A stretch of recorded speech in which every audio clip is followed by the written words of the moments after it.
The World Belonged to Us by Jacqueline Woodson, illustrated by Leo Espinosa.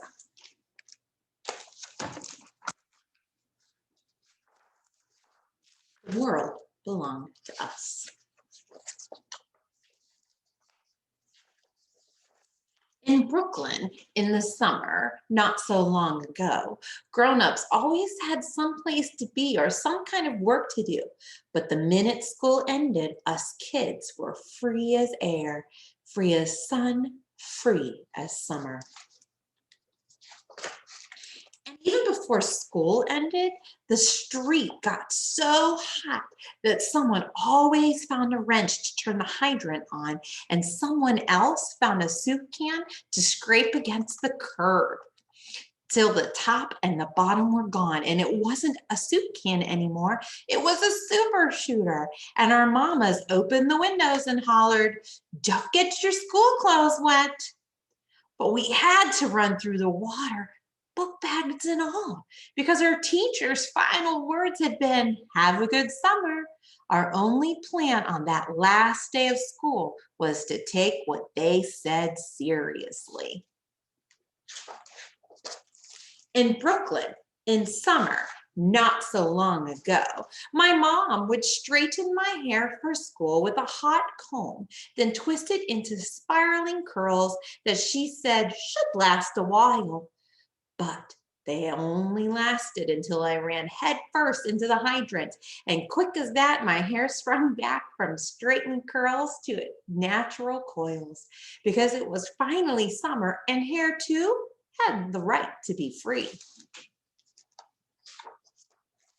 From the end of breakfast till the beginning of dinner every single day, all summer long, we played in the street, shooting bottle caps we filled with tar across chalk-drawn scully boards.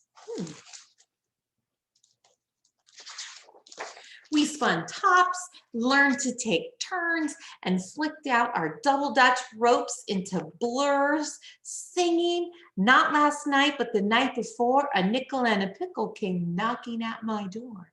And we jumped and we ran and we played, and the whole wide world felt like it belonged to us. And some days we scraped our knees. There was always an older kid nearby who'd say, "It's gonna be all right," or might even tell us stories about being our age, about stitches and broken arms. And if someone says, "Boys don't cry," some big boy always said, "Oh yeah," and had a story about the time he cried and cried until our eyes grew wide, our hurt knees forgotten. There was always some kind of new fun. We built forts out of enormous boxes, then admired what we made together. We said, "You sure can draw," and "You sure can build," and "You sure can jump," and "You sure can sing," and we meant it.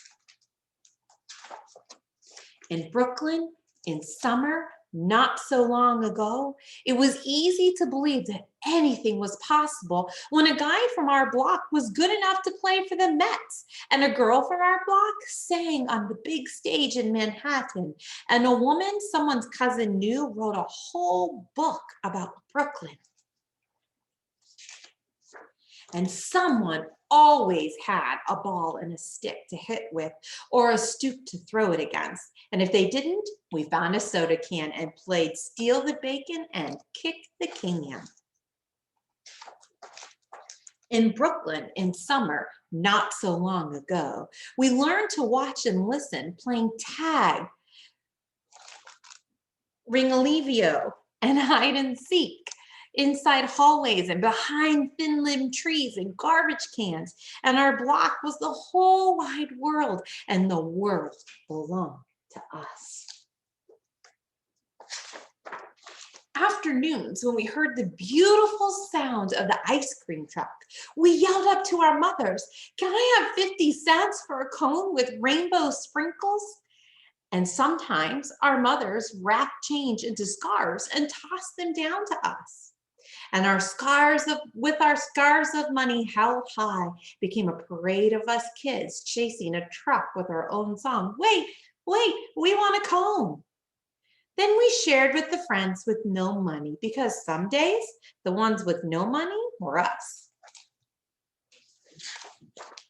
In Brooklyn, in summer, not so long ago, we didn't need doorbells or telephones, just two hands to cup around our mouths and a voice loud enough to be heard. So we called out to each other in Spanish, in English, in Polish, in German, in Chinese, and we ruled the block in all of our languages, playing and playing until dusk fell and the street lights came on. And one by one, our mothers raised their windows again, this time to call us home. We said, "To be continued." We said, "You're still it." We said, "Don't forget, it was my turn." We said, "Wear your green t-shirt and I'll wear mine." We said, "What are you having for dinner? Maybe I can eat over tomorrow."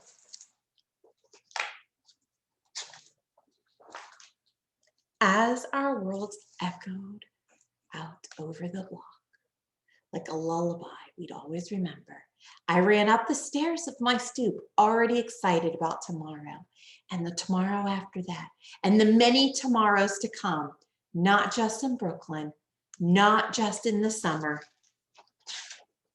but everywhere I'd ever go, and always. The world belongs